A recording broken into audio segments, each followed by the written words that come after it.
अमेरिकेचे राष्ट्राध्यक्ष Abraham Lincoln यांनी केलेली व्याख्या सुप्रसिद्ध व्याख्या अशी मानली जाते. त्यांनी व्याख्या करत असताना लोकांकरिता चालवलेले राज्य किंवा शासन अशी लोकशाहीची व्याख्या केली. आणि ही व्याख्या करत असताना त्यांनी सामान्यतः तीनदा लोक हा शब्द वापरलेला. पहिला लोकांचे, दुसरा लोकांनी आणि तिसरा लोकांकरिता. आणि तीनदा वापरलेला हा जो काही शब्द आहे त्याचा अर्थ वेगवेगळा. तीन नवीन संदर्भामध्ये, वेगवेगळ्या संदर्भामध्ये हे शब्द वापरलेले आहेत. पहिला लोकांचे याचा अर्थ आहे लोकांच्या मालकीचं असलेलं शासन, लोकांच्या स्वामित्वाचं असलेलं शासन. ज्या शासन पद्धतीमध्ये मालकी हक्क हा लोकांकडे असतो ती शासन पद्धती म्हणजे लोकशाही. अशा लोकांचं हा जो काही शब्द आहे तो लोकांच्या या पहिल्या शब्दाचा अर्थ आपल्याला सांगता येतो. दुसरा जो काही लोकांनी हा शब्द आहे, लोकांनी म्हणजे नेमकं काय तर लोकशाही शासन पद्धतीमध्ये जनतेचा सहभाग हा सक्रिय असला पाहिजे. सक्रिय सहभाग असणारी, जनतेचा सक्रिय सहभाग असणारी शासन पद्धती म्हणजे लोकशाही शासन. आणि तिसरा म्हणजे लोकांकरिता म्हणजे सत्तेचा वापर, अधिकाराचा वापर जनतेच्या कल्याणासाठी केला पाहिजे. म्हणजे एकंदरीत अब्राहम लिंकनची जी काही व्याख्या जर समजून घेतली आपण तर लोकशाहीचा अर्थ आपल्याला सहज समजून येईल. लोकांच्या मालकीचं, लोकांचा सक्रिय सहभाग असणारा आणि सत्तेचा वापर लोकांसाठी केलं जाणाऱ्या शासन पद्धतीला काय म्हटलं जातं, लोकशाही असं म्हटलं जातं. आणि लोकशाहीमध्ये काय असतं तर लोकशाहीमध्ये जनता सार्वभौम असतो. लोकशाहीमध्ये काय असतं तर लोकशाहीमध्ये जनतेकडे अंतिम सत्ता असते. सार्वभौम सत्तेचा अंतिम स्रोत कोण असतो तर जनता असते. जनतेच्या इच्छेनुसारच त्या ठिकाणी राज्यकारभार चालवला जातो. तर अशा प्रकारची ही जी काही शासन पद्धती आहे ती शासन पद्धती म्हणजे लोकशाही शासन पद्धती आपल्याला सांगता येते. म्हणजे ज्यावेळेस भारताला स्वातंत्र्याची प्राप्ती झाली 15 ऑगस्ट 1947 ला आणि स्वातंत्र्याची प्राप्ती झाल्यानंतर या नवस्वतंत्र देशांनी कोणत्या प्रकारची शासन पद्धती स्वीकारावी अशा प्रकारचा प्रश्न होता. आणि या प्रश्नाचं उत्तर संविधानकर्त्यांनी दिलं आणि ती म्हणजे लोकशाही शासन पद्धती. आणि ही लोकशाही शासन पद्धतीचा स्वीकार करत असताना तत्कालीन परिस्थितीचा विचार करून सखोल सांगोपांग अशा प्रकारची चर्चा करून विद्वज्जनांनी किंवा संविधानकर्त्याच्या विद्वान सदस्यांनी हे संविधान तयार केलं आणि लोकशाही शासन पद्धतीचा स्वीकार केला. कारण की त्या काळाची परिस्थिती ही भयावह परिस्थिती होती. भारतामध्ये धार्मिक ज्या काही दंगली आहेत त्या दंगली झालेल्या होत्या. भारतामध्ये भारताची फाळणी, भारत आणि पाकिस्तान अशा प्रकारची फाळणी झालेली होती आणि त्यामुळे धार्मिक दंगली झालेल्या होत्या. भारतासमोर मोठ्या प्रमाणामध्ये सामाजिक विषमता, आर्थिक विषमतेचा प्रश्न होता आणि राजकीय अस्थिरतेचं जे काही वातावरण आहे ते वातावरण निर्माण झालेलं होतं. आणि या सर्व आव्हानाचा सामना करत संविधानकर्त्यांनी दूरदृष्टी ठेवून या ठिकाणी संविधानाची निर्मिती केलेली आहे. आणि म्हणूनच असं म्हटलं जातं भारतामध्ये जर लोकशाही टिकून आहे त्याचं सर्व श्रेय कुणाला आहे तर संविधान. भारतामध्ये जी काही लोकशाही आहे ते लोकशाही टिकवण्याचं सर्वात महत्वाचं श्रेय कुणाला जातं तर या ठिकाणच्या मतदारांना. आणि संविधानकर्त्यांना याची जाणीव होती भारतामध्ये जर लोकशाही टिकवायची असेल, भारतामध्ये जर लोकशाही स्थिर करायची असेल तर त्यासाठी काय केलं पाहिजे, संविधानामध्ये लोकशाहीला पूरक अशा प्रकारच्या संस्थांची तरतूद केली पाहिजे. संस्थांची स्थापना करण्याच्या अनुषंगाने महत्वपूर्ण जे काही तरतुदी आहेत त्या तरतुदी करणं गरजेचं आहे. याचं भान ठेवून, याची जाणीव ठेवून संविधानकर्त्यांनी म्हणजे संविधानामध्ये वेगवेगळ्या संस्थेच्या तरतुदी संबंधी म्हणजे वेगवेगळ्या संस्थेच्या स्थापनेसंबंधी तरतुदी केली. आता उदाहरण देता येतं. पहिलं उदाहरण हे प्रसार माध्यमांना स्वातंत्र्याची तरतूद संविधानकर्त्यांनी दिली. प्रसार माध्यमाचं सर्वात महत्वाचं योगदान लोकशाहीमध्ये असतं. म्हणून या प्रसार माध्यमांना लोकशाहीचा चौथा स्तंभ असं म्हटलं जातं. या प्रसार माध्यमाच्या माध्यमातून जनतेचे प्रश्न शासन दरबारी मांडण्याचा प्रयत्न केला जातो. जनतेच्या प्रश्नांना शासन दरबारी वाचा फोडण्याचं कार्य या प्रसार माध्यमाच्या माध्यमातून केलं जातं. आणि शासनाचे निर्णय जनतेपर्यंत पोहोचवण्याचं कार्य या प्रसार माध्यमाच्या माध्यमातून केलं जातं. संविधानकर्त्यांना याची सुद्धा जाणीव होती की लोकशाही शासन पद्धतीमध्ये काय असणं गरजेचं आहे, शांततापूर्ण मार्गाने, सनदशीर मार्गाने सत्तेचं हस्तांतरण झालं पाहिजे. या ठिकाणी मला डॉक्टर बाबासाहेब आंबेडकरांचं म्हणजे घटनेचे शिल्पकार डॉक्टर बाबासाहेब आंबेडकरांचं या ठिकाणी एक कोट सांगावं असं वाटतं. लोकशाहीची व्याख्या करत असताना डॉक्टर बाबासाहेब आंबेडकरांनी अशा प्रकारची व्याख्या केलेली आहे की ज्या शासन पद्धतीमध्ये लोकांच्या आर्थिक आणि सामाजिक जीवनामध्ये रक्तपाताशिवाय क्रांतिकारक बदल घडून आणला जातो, ती शासन पद्धती म्हणजे लोकशाही शासन पद्धती. आणि संविधान करताना सुद्धा हेच अभिप्रेत होतं, या ठिकाणी सत्तेचं हस्तांतरण करण्यासाठी शांततापूर्ण मार्गाचा अवलंब केला. त्या अनुषंगाने संविधानकर्त्यांनी संविधानाच्या 15व्या भागामध्ये कलम 324 ते कलम 329 या अंतर्गत निवडणूक आयोगाची स्थापना केली. कारण की संविधानकर्त्यांना लोकशाहीमध्ये निवडणुका हा भाग असतो, अविभाज्य भाग असतो. निवडणुकीच्या माध्यमातूनच आपण काय करत असतो, आपले जे काही प्रतिनिधी आहेत ते प्रतिनिधी निवडून देत असतो. निवडणुकीच्या माध्यमातूनच आपण काय करत असतो, आपलं सरकार कसं असलं पाहिजे हे ठरवत असतो. म्हणजे अशा प्रकारे लोकशाही शासन पद्धतीमध्ये निवडणूक हा जो काही घटक आहे तो घटक अतिशय महत्वपूर्ण असतो. आणि या निवडणूक आयोगाने सुद्धा आपली जी काही जबाबदारी आहे ती जबाबदारी चोखपणे पार पाडलेली आहे. 1952 ची पहिली लोकसभेची सार्वत्रिक निवडणूक ते आता नुकतीच पार पडलेली 2 वर्षाखाली 2019 ची 17वी लोकसभेची निवडणूक, आणि या सर्व निवडणुकीचं यशस्वी अशा प्रकारचं संचालन या निवडणूक आयोगाने केलेलं आहे. म्हणूनच यावरून आपल्याला असं सांगता येतं की बा लोकशाहीमध्ये या निवडणूक आयोगाचं जे काही कार्य आहे ते कार्य कसं आहे, अतिशय महत्वपूर्ण आहे. या निवडणूक आयोगाने संपूर्ण जगाला दाखवून दिलेलं आहे की बा भारताची जी काही लोकशाही ती लोकशाही कशी आहे, सक्षम आहे. भारतामध्ये लोकशाही काय झाली आहे, यशस्वी झाली. कारण की ज्यावेळेस भारताला स्वातंत्र्याची प्राप्ती झाली होती त्यावेळेस सामान्यतः पाश्चात्य देशातील राजकीय अभ्यासक किंवा राजकीय नेते किंवा अभ्यासक यांनी अशा प्रकारचं मत मांडलं होतं की भारतामध्ये लोकशाही जास्त टिकणार, कारण की भारतामध्ये लोकशाहीला पूरक अशा प्रकारचं वातावरण आहे. भारतातील लोकांची जी काही मानसिकता आहे ती मानसिकता लोकशाहीला अनुकूल नाही, अशा प्रकारचं मत त्या ठिकाणी पाश्चात्य अभ्यासकांनी मांडले होते. आणि हे मत साफ खोटं ठरवण्याचं कार्य निवडणूक आयोगानं आणि इथल्या मतदारांनी केलेलं आहे. म्हणूनच आपल्याला असं म्हणता येतं की साधारणतः भारतीय लोकशाहीला नियंत्रित ठेवणारे एक वेगवेगळे घटक आहेत. प्रसार माध्यम आहे, तर त्या वेगवेगळ्या घटकापैकी एक महत्वपूर्ण घटक म्हणून आपल्याला निवडणूक आयोगाचा जो काही उल्लेख आहे उल्लेख करता येतो. कारण की लोकशाहीची जी काही धुरा आहे ती धुरा यशस्वीपणे आपल्या खांद्यावर घेण्याची जबाबदारी या निवडणूक आयोगाने पार पाडली आहे. आणि साधारणतः हा जो काही भाग आहे तो पाहत असताना या निवडणूक आयोगाची स्थापना कधी करण्यात आली, निवडणूक आयोगाची स्थापना काय केली, हा सर्व भाग आपण पाहिलेला आहे. कारण की निवडणुका हा भाग लोकशाहीचा अविभाज्य अंग असतो आणि निवडणुकीचं संचालन करण्यासाठी निवडणुकीचं कार्य पार पाडण्यासाठी या निवडणूक आयोगाची स्थापना करण्यात आणि कधी करण्यात आली तर सर्वात महत्वाचा जो काही भाग आहे तो भाग म्हणजे 25 जानेवारी 1950 रोजी या निवडणूक आयोगाची स्थापना. आज 25 जानेवारी 2022 आणि आपला भारताचा जो काही निवडणूक आयोग आहे तो निवडणूक आयोग 73व्या वर्षामध्ये पदार्पण करत आहे. आणि सामान्यतः हा 25 जो काही जानेवारी दिवस आहे तो 25 जानेवारी दिवस संपूर्ण भारतामध्ये निवडणूक आयोगाचा स्थापना दिवस म्हणून राष्ट्रीय मतदार दिन म्हणून साजरा केला जातो. मग राष्ट्रीय मतदार दिन म्हणून साजरा करण्याला कधीपासून सुरुवात झाली, त्यामागचा उद्देश काय होता, त्यामागची पार्श्वभूमी काय होती, त्यामागचे कारण काय होते, तर सामान्यतः 2011 साल केंद्रामध्ये असणारं संयुक्त पुरोगामी आघाडीचं सरकार म्हणजे डॉक्टर मनमोहन सिंग यांचं सरकार सत्तेवर होतं आणि या सरकारने संपूर्ण देशामध्ये 25 जानेवारी म्हणजे निवडणूक आयोगाचा स्थापना दिवस हा राष्ट्रीय मतदार दिवस म्हणून साजरा केला जावा अशा प्रकारचा निर्णय घेतला. आणि त्या दृष्टिकोनातून म्हणजे 2011 सालपासून संपूर्ण भारतामध्ये हा दिवस म्हणजे 25 जानेवारी हा दिवस राष्ट्रीय मतदार दिन म्हणून साजरा केला जातो. त्यामागचं सर्वात महत्वाचं कारण काय आहे तर साधारणतः भारतीय मतदारामध्ये आलेली उदासीनता आणि मतदाराच्या टक्केवारीमध्ये झालेली घसरण आहे ते घसरण दूर करावं, भारतीय मतदारातील उदासीनता दूर करावी, मतदानाची टक्केवारी वाढवावी, नवमतदारांना मतदान प्रक्रियेप्रती आकर्षित केलं जावं या वेगवेगळ्या उद्देशातून सामान्यतः हा जो काही दिवस आहे तो दिवस साजरा केला जातो. हा राष्ट्रीय मतदाराचा दिवस म्हणजे नेमकं काय तर एका वाक्यामध्ये सांगायचं झालं तर मतदारांना त्याच्या राष्ट्रीय कर्तव्याची जाणीव करून देणारा हा दिवस.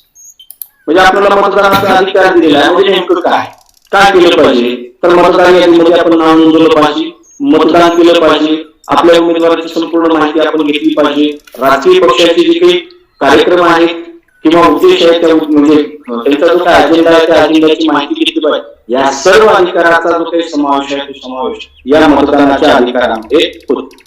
मग या निवडणूक आयोगाकडून दरवर्षी एक थीम ठरवली जाते आणि त्या थीम नुसार संपूर्ण वर्षाचा जो काही कार्यक्रम राबवला जातो की जसं 2021 साली म्हणजे 25 जानेवारी 2021 साली निवडणूक आयोगाने एक थीम ठरवली होती, सक्षम, जागरूक, सुरक्षित आणि माहितीगार मतदार. अशा प्रकारची जी काही थीम आहे ती थीम मागच्या वर्षी ठेवली होती. या वर्षीची थीम अशी आहे की साधारणतः निवडणुका सर्वसमावेशक, सुलभ आणि सहभागात्मक असली पाहिजे. तर अशा प्रकारची जी काही थीम आहे ती थीम यावर्षी ठेवलेली आहे. म्हणजे अशा प्रकारे निवडणूक आयोग हा जो काही भाग आहे तो भाग पाहिल्यानंतर त्यातला शेवटचा जो काही घटक आहे तो घटक येतो की मतदान किंवा मतदानाचा अधिकार. मतदानाच्या अधिकाराबाबत असं म्हटलं जातं की बा लोकशाही जिवंत ठेवण्याचं सर्वात महत्वाचं साधन कोणतं आहे तर ते म्हणजे मतदानाचा अधिकार. कारण की मतदानाचा अधिकार म्हणजे काय तर मतदानाचा अधिकार म्हणजे लोकशाहीचा आधारस्तंभ. ज्या स्तंभावर लोकशाहीची ही जी काही इमारत आहे ती इमारत उभी राहिलेली आहे तो जो काही स्तंभ आहे तो स्तंभ म्हणजे मतदानाचा अधिकार. मतदानाचा अधिकार म्हणजे नेमकं काय तर जनतेचा जो काही सार्वभौमचा आवाज आहे तो आवाज म्हणजे मतदानाचा अधिकार. आणि या मतदानाच्या अधिकाराचं महत्व ओळखूनच संविधानकर्त्यांनी संविधानाच्या कलम 326 मध्ये मतदानाच्या अधिकाराचा काय केलाय समावेश केला. आणि या मतदानाच्या अधिकाराचा समावेश करत असताना या अधिकाराचं सर्वात महत्वाचं वैशिष्ट्य काय भेदभाव वैशिष्ट्य. म्हणजे कशाच प्रकारचा भेदभाव. भारतीय नागरिकांना मतदानाचा अधिकार देत असताना जात असेल, धर्म असेल, पंथ असेल, लिंग असेल, शिक्षण असेल, संपत्ती असेल या कोणत्याही घटकाच्या आधारावर भेदभाव न करता सर्वांना समानतेच्या तत्वाच्या अनुषंगाने मतदानाचा जो काही अधिकार तो अधिकार दिला गेला पाहिजे. अशा प्रकारची तरतूद संविधानाच्या कलम 326 मध्ये करण्यात आली आहे.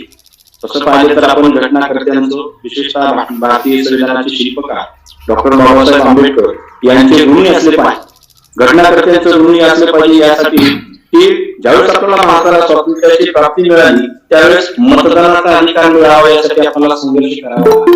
सरसकट सर्वांना स्त्री असो पुरुष असो या सर्वांना मतदानाचा अधिकार मिळालेला. बाकीच्या देशांचा जे देश आपण प्रगत किंवा विकसित म्हणून सांगतो, पाश्चिमात्य राष्ट्र जे सांगतो त्या राष्ट्रामध्ये सुद्धा मतदानाचा अधिकार मिळावा यासाठी संघर्ष करावा लागतो.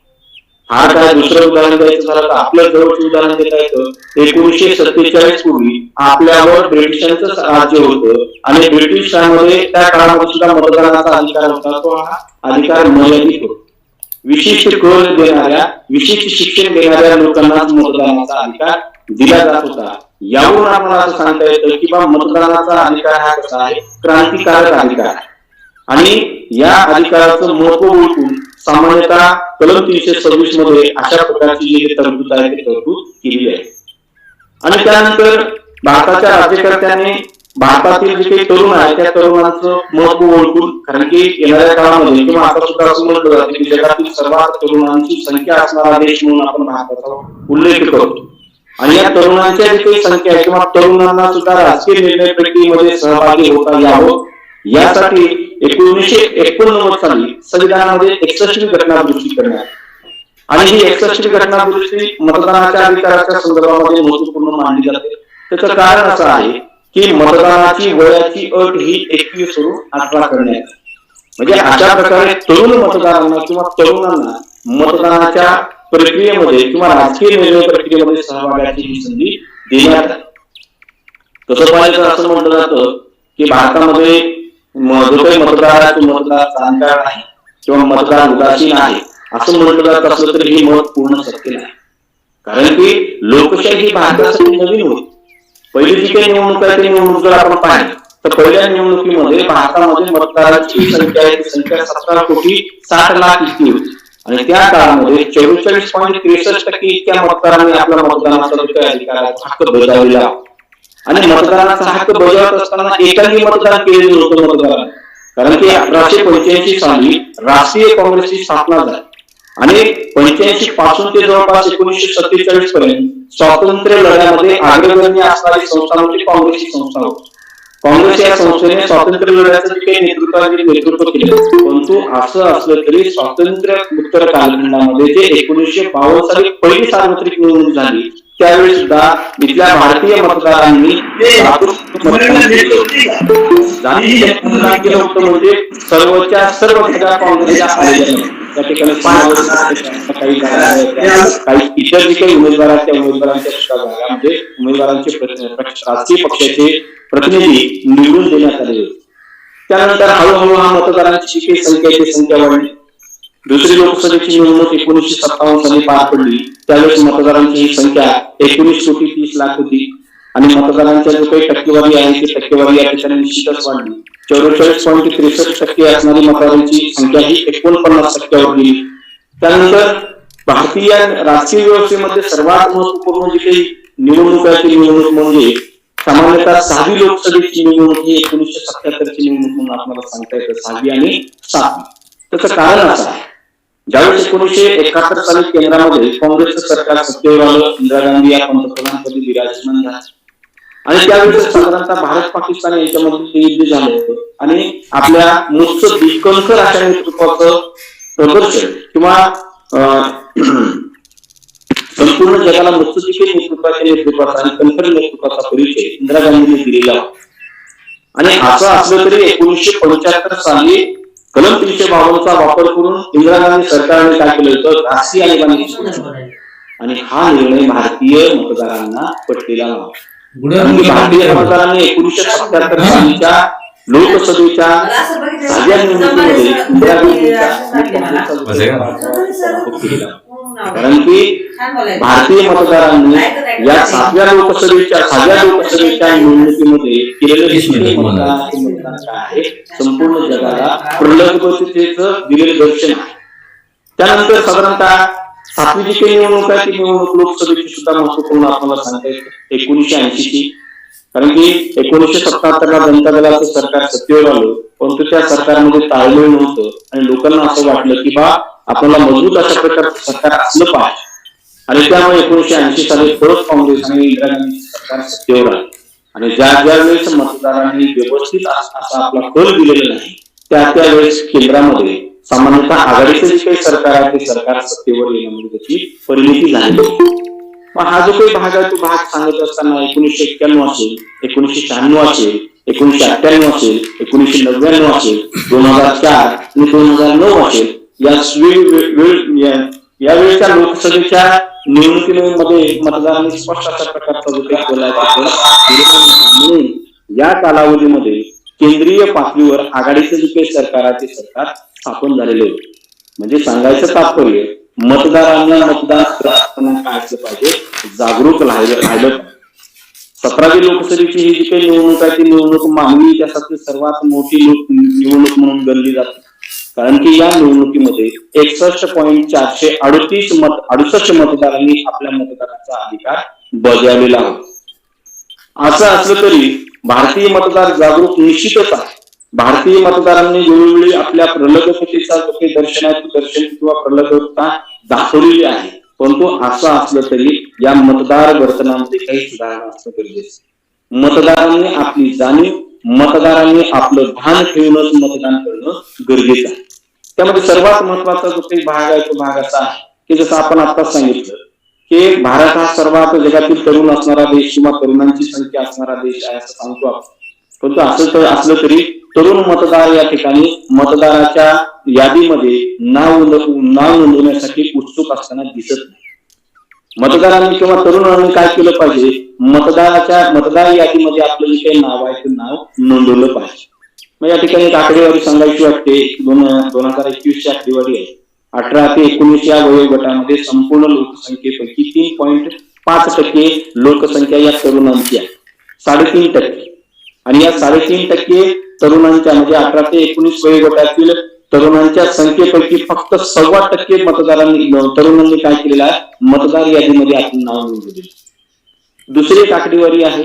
सामान्यतः 20 ते 29 या वयोगटामध्ये संपूर्ण भारतामध्ये 18% तरुणांची लोकसंख्या आहे आणि या 18% लोकसंख्येपैकी फक्त 13% तरुणांनी मतदार यादीमध्ये आपलं नाव नोंदवलेलं आहे.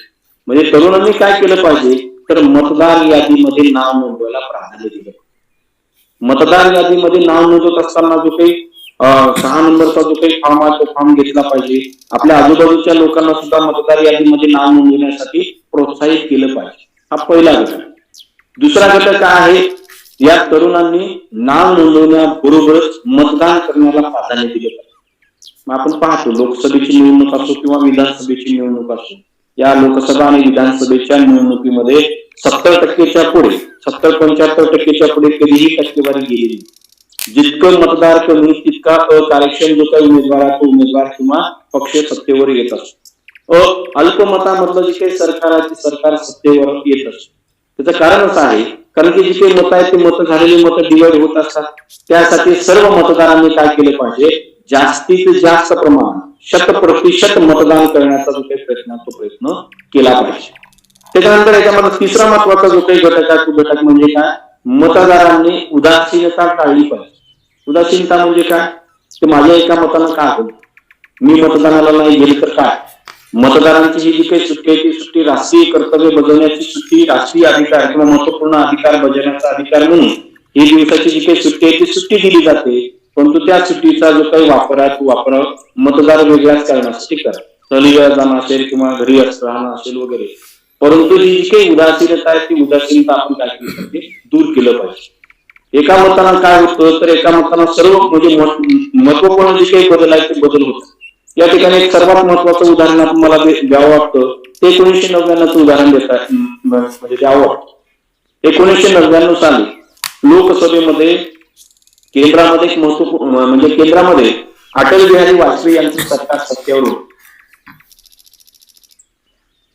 अटल बिहारी वाजपेयी यांचं सरकार होतं आणि 1999 साली त्यांच्यावर अविश्वासाचा ठराव दाखल करण्यात आणि अविश्वास ठराव मंजूर व्हावा या बाजूने 270 मतं मिळाली किंवा पडली आणि अटल बिहारी वाजपेयी यांच्या बाजूने 269 इतकी मतं मिळाली.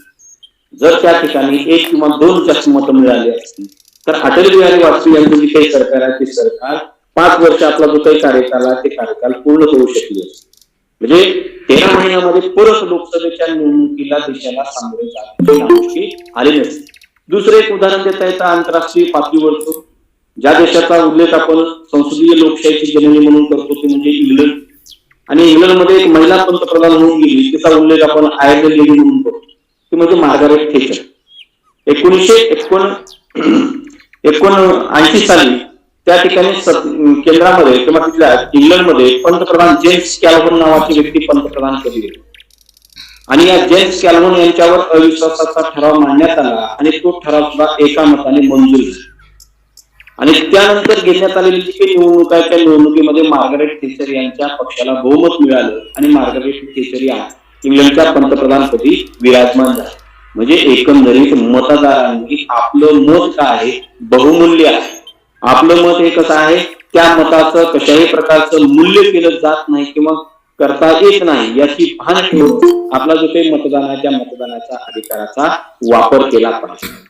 आणि त्यानंतर सर्वात महत्वाचा पुढचा मुद्दा असा आहे की मतदान करत असताना मतदारांनी आपल्या मताचं मूल्यच नाही केलं.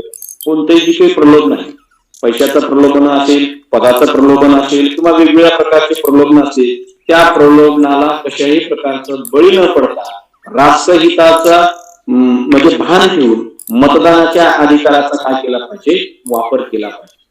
कारण की ही जी काही अधिकार आहे ते अधिकार आपल्याला कुणी एखाद्या व्यक्तीकडून मिळालेला अधिकार, हा जो काही अधिकार आहे तो अधिकार आपला घटनादत्त अधिकार आहे. संविधानातून जो देशाचा सर्वोच्च अशा प्रकारचा कायदा मानला जातो त्या कायद्याकडून म्हणजे घटनेकडून हा जो काही अधिकार आहे तो अधिकार देण्यात आलेला आहे. म्हणून या अधिकाराचं कशाही प्रकारचं अवमूल्यन होणार नाही याची जी काही दक्षता आहे ती दक्षता या भारताचा जबाबदार जागरूक नागरिक म्हणून प्रत्येक म्हणजे नागरिकांनी पार पाडली पाहिजे. त्याच्यानंतर पुढचा महत्वाचा मुद्दा असा आहे की मतदान करत असताना जात पात धर्म या घटकाच्या आधारावर मतदान करता कामा नये. कारण की त्या ठिकाणी सरकार बनत असताना एका विशिष्ट जातीचं सरकार किंवा विशिष्ट धर्माचं सरकार सत्तेवर येत नसतं, तर ते जे काही सरकार आहे ते सरकार संपूर्ण देशाचं सरकार येत असतं. त्या सरकारसमोर विशिष्ट जात किंवा धर्माचे प्रश्न सोडवायचे नसतात, तर त्या सरकारसमोर संपूर्ण राष्ट्राचे जे काही प्रश्न आहेत ते प्रश्न सोडवायचे असतात. या ठिकाणी मला विनोदाला असं मनात वाटतं की समजा आपण आजारी पडल्यानंतर आपण कोणता डॉक्टर शोधतो, आपल्या जातीचा डॉक्टर शोधतो का, आपल्या धर्माचा डॉक्टर शोधतो का? नाही बा, हा आपल्या जातीचा डॉक्टर आहे आणि त्या जातीच्या डॉक्टरकडे आपण जावं असं नाही. तर त्या ठिकाणी आपल्या आजारावर उपचार करण्यासाठी तज्ञ म्हणजे अशा प्रकारच्या डॉक्टरचा आपण शोध घेत असतो. अगदी त्याचप्रमाणे राज्य कारभार चालवण्यासाठी तज्ञ अभ्यासू दूरदृष्टी असणाऱ्या उमेदवारांना काय केलं पाहिजे? मतदान केलं पाहिजे. आपल्या जात धर्म हा जो काही घटक आहे त्या घटकाचा विचार न करता राष्ट्रहिताची जाणीव ठेवून मतदारांनी काय केलं पाहिजे? मतदान केलं पाहिजे. आणि शेवटचा मुद्दा या ठिकाणी मला मांडावासा वाटतो, मतदार काय असला पाहिजे? नेहमी दक्ष असला पाहिजे. मतदार काय असला पाहिजे? नेहमी जागरूक असला पाहिजे. कारण की आपलं सरकार कसं असावं ते आपण मतदानाच्या माध्यमातून व्यक्त करत असतो. आपल्याला सरकार कोणत्या प्रकारचं पाहिजे, सरकारनं कशा प्रकारचे कार्य केलं पाहिजे ते आपण मतदानाच्या माध्यमातून व्यक्त करत असतो. परंतु आपण निवडून दिलेलं सरकार किंवा प्रतिनिधी योग्य कार्य पार पाडतं का नाही? ज्या राजकीय पक्षाने वेगवेगळ्या निवडणुकीच्या वेळेस आश्वासनं दिली, वेगवेगळे अजेंडा त्यांनी प्रकाशित केला, त्या अजेंडानुसार किंवा त्या आश्वासनानुसार राजकीय पक्ष किंवा सत्तेवर आलेला पक्ष कार्य करतो का नाही हे पाहण्याचं जे काही कार्य आहे ते कार्य कुणाचं आहे? कारण की इंग्लंडचं या ठिकाणी परत उदाहरण द्यावं वाटतं की इंग्लंडचे संविधान काय आहे? अलौकिक संविधान, लिखित नाही. परंतु इंग्लंड मधला जो काही नागरिक आहे तो नागरिक जगातील सर्वात जागरूक नागरिक म्हणून त्या ठिकाणच्या नागरिकाचा उल्लेख केला जातो. आपल्या अधिकाराप्रती आणि आपल्या असणारा व्यक्ती नागरिक म्हणून इंग्लंडच्या नागरिकाचा उल्लेख केला जातो. आणि त्याचप्रमाणे भारतीय नागरिकांना सुद्धा दक्ष असला पाहिजे. म्हणजे अजेंडानुसार आपण मतदान केलं, अजेंडा वाचला पाहिजे प्रत्येक नागरिकांनी. त्या अजेंडामध्ये कोणत्या प्रश्नाला कोणत्या राजकीय पक्षाने कशा प्रकारचं प्राधान्य दिलेलं आहे हे सुद्धा त्याचं भान त्या मतदारांनी ठेवलं पाहिजे. आपण निवडून दिलेला जो काही उमेदवार संसदेमध्ये जातो की नाही जातो, अधिवेशनामध्ये सहभागी होतो की नाही होतो, तो चर्चेमध्ये सहभागी होतो की नाही होतो, त्याने किती प्रश्न मांडलेले, कोणत्या प्रश्नामध्ये कोणत्या विचारामध्ये किंवा चर्चेमध्ये सहभाग नोंदवलेला आहे याची सुद्धा नोंद मतदारांनी घेतली पाहिजे. तरच आपलं जे काही नियंत्रण आहे ते नियंत्रण त्या प्रतिनिधीवर किंवा उमेदवारावर पडत असतं. म्हणजे अशा प्रकारे जर आपला उमेदवारावर आपलं नियंत्रण असेल तर उमेदवार सुद्धा काय होईल ते साधारणतः योग्य कार्य करेल. कारण की मतदानाचा हा जो काही अधिकार म्हणजे काय? राज्यकर्त्यांच्या मोजमाप करण्याचा अधिकार. राज्यकर्त्यांचे काही कार्य आहे त्या कार्याचं मोजमाप करणारा हा जो काही अधिकार आहे त्या अधिकाराचा आपण भान ठेवूनच राष्ट्रहित ठेवूनच काय केलं पाहिजे? त्या अधिकाराचा वापर केला पाहिजे. आणि शेवटचा मुद्दा असा आहे की आपण नेहमी म्हणतो मला समाजानं काय दिलं, मला म्हणजे आपण नेहमी काय करत असतो? अधिकाराची मागणी करत असतो. परंतु त्या प्रश्नाला आपण या समाजासाठी काय करतो, आपण या राष्ट्राला काय दिले आहे या प्रश्नाचं सर्वात महत्वाचं जे काही उत्तर आहे ते उत्तर म्हणजे मतदान. या मतदानाच्या अधिकाराचा आपण पूर्णतः 100% काय केला पाहिजे? वापर केला पाहिजे. म्हणजे अशा प्रकारे साधारणतः राष्ट्रहित देशहित लक्षात ठेवून आपण मतदानाचा जर अधिकाराचा वापर केला तर खऱ्या अर्थाने सशक्त, मजबूत, समृद्ध, गौरवशाली जो काही भारत आहे तो भारत निर्माण होईल असं मला या ठिकाणी म्हणावं वाटतं. आणि शेवटी मला शेवटचं एक वाक्य सांगतो, तो म्हणजे मतदार राजा जागा हो, लोकशाहीचा धागा हो. कारण की आपल्या सहभागावरच आपल्या देशाचा विकास अवलंबून आहे. तर एकंदरीत मला उज्ज्वल ग्रामीण विकास महाविद्यालयाचे प्राचार्य माझे मित्र, कारण की मला खूप आनंद झाला या ठिकाणी आमंत्रण दिलं काल गुडिवार सरांनी. कारण की माझ्या गावाच्या बालमित्राच्या कॉलेजला किंवा महाविद्यालयामध्ये व्याख्याता म्हणून बोलण्याची संधी मिळाली आणि त्यातल्या त्यात आज जास्त आनंद झाला कारण की माझे बालक मित्र सवंगडी या महाविद्यालयामध्ये किंवा आजच्या कार्यक्रमाला मध्ये ते उपस्थित आहे. तर मी आदरणीय गुडिवार सरांचं खूप खूप आभार मानतो, त्यांनी मला या ठिकाणी बोलण्याची संधी दिली आणि सर्व विद्यार्थ्यांनी सुद्धा मनपूर्वक माझे विचार ऐकून घेतले. त्याबद्दल सर्वांचं मी मनपूर्वक आभार मानतो.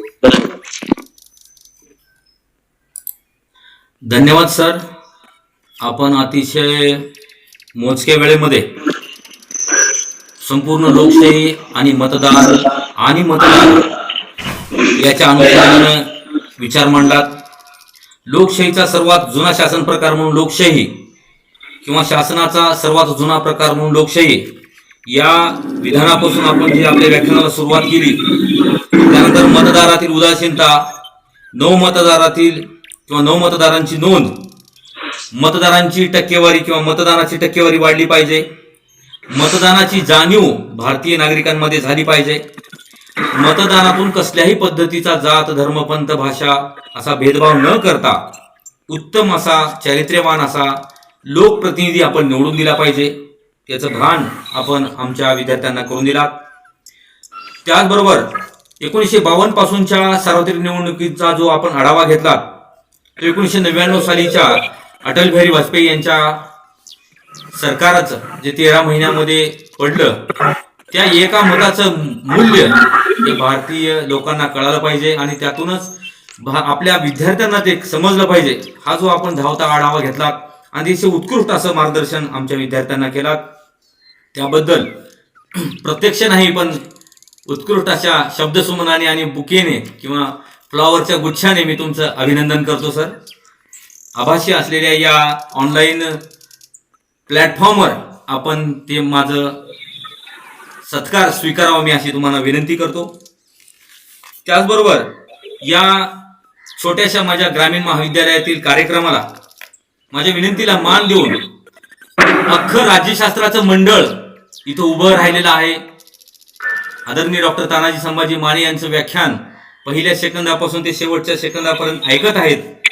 असे लोकमान्य महाविद्यालय वरोरा इथून डॉक्टर श्रीनिवास पिलगुलवार सर, आमचे राज्यशास्त्राचे ज्येष्ठ प्राध्यापक, आमचे मार्गदर्शक श्री होगीस्वामी महाविद्यालयाचे राज्यशास्त्र विभागाचे डॉक्टर कल्याण कुंभारकर सर, कुमारस्वामी महाविद्यालय औसाचे आमचे गाव मित्र, आमचे मार्गदर्शक डॉक्टर दयानंद पटवारी सर, लाल बहादूर शास्त्री महाविद्यालयाचे राज्यशास्त्र विभागाचे माझे बालमित्र आदरणीय प्राध्यापक महिपाल सुळे सर, त्याचबरोबर पुणे येथून आपल्या राज्यशास्त्र विषयाचा संबंध नसताना सुद्धा आदरणीय डॉक्टर तानाजी संभाजी माने यांना ऐकण्यासाठी आमचे बालमित्र श्री गणेश विठ्ठलराव भोसले सर, त्याचबरोबर मुखेड येथून राज्यशास्त्र विषयाचे आमचे आदरणीय ज्येष्ठ प्राध्यापक डॉक्टर शंकरय्या कालीमठ सर, त्याचबरोबर श्रीकांत कोरी सर, आमच्या या उज्ज्वल ग्रामीण महाविद्यालयातून आदरणीय doctor Borkhande sir, doctor Vanmala Londhe madam,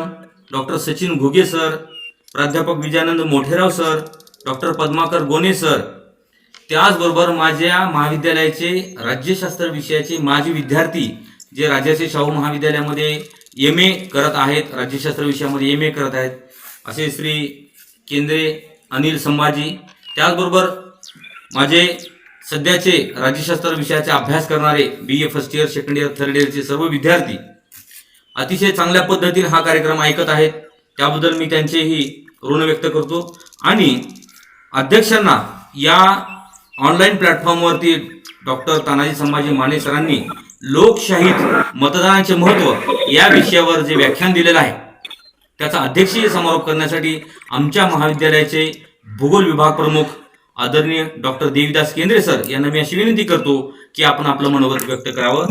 आदरणीय डॉक्टर देवीदास केंद्रे सर. उज्ज्वल ग्रामीण महाविद्यालय घोणशी राज्यशास्त्र विभागाच्या वतीने राष्ट्रीय मतदार दिवसानिमित्त हा ऑनलाईन व्याख्यानाचा कार्यक्रम आयोजित केलेला आहे. या व्याख्यानासाठी प्रमुख व्याख्याते म्हणून ज्यांचा उल्लेख गोडेवार सरांनी चालते बोलते राज्यशास्त्र असा केलेला होता, असे डॉक्टर तानाजी संभाजी माने सर, तसेच विविध महाविद्यालयामधून राज्यशास्त्र विषयाचे प्राध्यापक या ऑनलाईन व्याख्यानाच्या कार्यक्रमासाठी उपस्थित राहिले. तसेच आमचे विद्यार्थी व विद्यार्थिनी, हा जो आजचा व्याख्यानाचा विषय होता तो अतिशय चांगला विषय आहे. लोकशाहीत मतदानाचे महत्व. लोकशाहीच पूर्णतः मतदानावर आधारलेली आहे, कारण की लोकांनी लोकांसाठी चालवलेलं राज्य म्हणजे लोकांनी मतदान करून जो उमेदवार निवडला जातो त्यावरूनच देशाचं प्रशासन चालवलं जातं.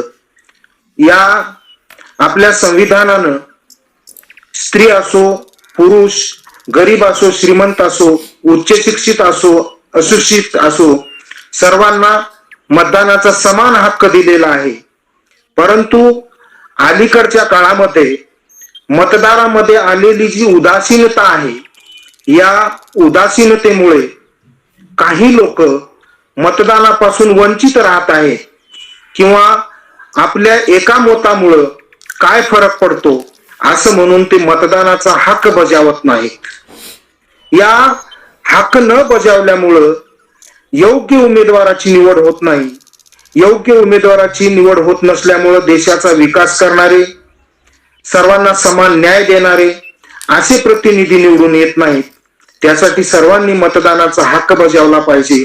यासाठी माने सरांनी अतिशय सखोल असं मार्गदर्शन आपल्याला केलेलं आहे. मला अशी अपेक्षा आहे की ज्या विद्यार्थ्यांनी हे व्याख्यान ऐकलेलं आहे ते स्वतः तरी मतदानाचा हक्क बजावतीलच, परंतु समाजातील इतर लोकांनाही मतदानाचे महत्व पटवून देतील, मतदान करण्यासाठी त्यांना प्रवृत्त करतील, मतदानापासून कोणीही वंचित राहणार नाही याच्यासाठी प्रयत्न करतील. एवढे 2 शब्द मी इथं माझे बोलून माझे भाषण संपवतो. जय हिंद, जय महाराष्ट्र. धन्यवाद सर. आपण अध्यक्षीय समारोपामधून आपल्या या कार्यक्रमाचे प्रमुख वक्ते, व्याख्याते आदरणीय डॉक्टर तानाजी संभाजी माने सर यांच्या वक्तव्यामधील प्रमुख बाबीवरती प्रकाश टाकून आपल्या महाविद्यालयातील श्रोत्यांना आणि विद्यार्थ्यांना मतदान हे आद्य कर्तव्य आहे आणि मतदान केलं पाहिजे याची जाणीव आपण करून दिली, त्याबद्दल धन्यवाद. आपल्या या ऑनलाईन व्याख्यानाच्या कार्यक्रमाचा शेवटचा भाग म्हणजे आभाराचा भाग आहे. तर मी आपल्या महाविद्यालयाचे समाजशास्त्र विभाग प्रमुख आदरणीय डॉक्टर नाथराव बालासाहेब मोरे सर यांना मी अशी विनंती करतो की त्यांनी आपल्या या राष्ट्रीय मतदार दिवसाच्या निमित्ताने राज्यशास्त्र विभागाच्या वतीने लोकशाहीत मतदानाचे महत्त्व हा जो व्याख्यानाचा कार्यक्रम झालेला आहे, तर या व्याख्यानाच्या कार्यक्रमाचे आभार व्यक्त करण्यासाठी मी आमच्या महाविद्यालयाचे समाजशास्त्र विभाग प्रमुख डॉक्टर नाथराव बालासाहेब मोरे सर यांना मी अशी विनंती करतो की आपण या कार्यक्रमाचे आभार मानावेत. Doctor Nathrao Balasaheb More sir. आज राष्ट्रीय मतदार दिवस राज्यशास्त्र उज्ज्वल ग्रामीण महाविद्यालय घोणशी राज्यशास्त्र विभागाच्या वतीने साजरा करण्यात आला. या कार्यक्रमाला प्रमुख उपस्थिती लोकमान्य महाविद्यालय वरोराचे प्रमुख व्याख्याते डॉक्टर तानाजी संभाजी माने यांनी अतिशय सुंदर असं व्याख्यान दिलं. त्याबद्दल त्यांचे उज्ज्वल ग्रामीण महाविद्यालय आणि राज्यशास्त्र विभाग यांच्या वतीने हार्दिक हार्दिक आभार. त्यानंतर राज्यशास्त्राचे ज्येष्ठ प्राध्यापक आमचे मार्गदर्शक श्री हबुसन महाविद्यालयाचे राज्यशास्त्राचे डॉक्टर कल्याण कुंटूरकर, कुमारस्वामी महाविद्यालय औसा येथून डॉक्टर दयानंद पटवारी सर, लालबहादूर शास्त्री महाविद्यालय धर्माबाद येथून प्राध्यापक महिपालजी सुळे सर, पुणे येथून आमचे गणेश विठ्ठलराव भोसले सर, मुखेड येथून डॉक्टर शंकरय्या कालीमठ सर, विविध मान्यवरांनी या कार्यक्रमावरती सहभाग नोंदवला. त्याबद्दल उज्ज्वल ग्रामीण महाविद्यालय आणि राज्यशास्त्र विभाग यांच्या वतीने हार्दिक हार्दिक आभार. त्यानंतर आमच्या महाविद्यालयातील doctor More sir, doctor Vanmala Londhe, doctor Sachin Ghuge, प्राध्यापक विजयानंद मोठेराव सर, प्राध्यापक डॉक्टर पद्माकर गोले सर यांनी सहभाग नोंदवला आणि देवीदास केंद्रे सर यांनीही सहभाग नोंदवला. त्याबद्दल महाविद्यालयाच्या वतीने आणि राज्यशास्त्राच्या वतीने हार्दिक हार्दिक आभार व्यक्त करून हा कार्यक्रम संपला असं मी जाहीर करतो. धन्यवाद सर.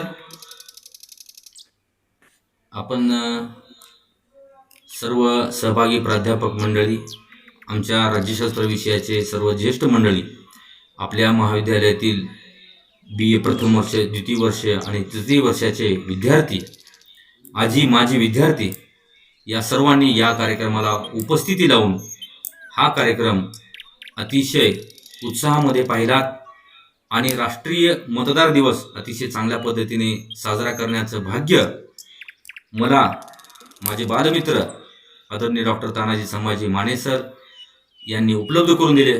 त्याबद्दल मी पुन्हा एकदा त्यांचे शतशः आभार व्यक्त करून अध्यक्षाच्या वतीने हा कार्यक्रम संपला असे जाहीर करतो.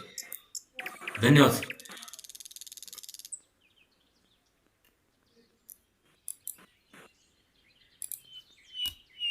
गुडेवार सर, धन्यवाद.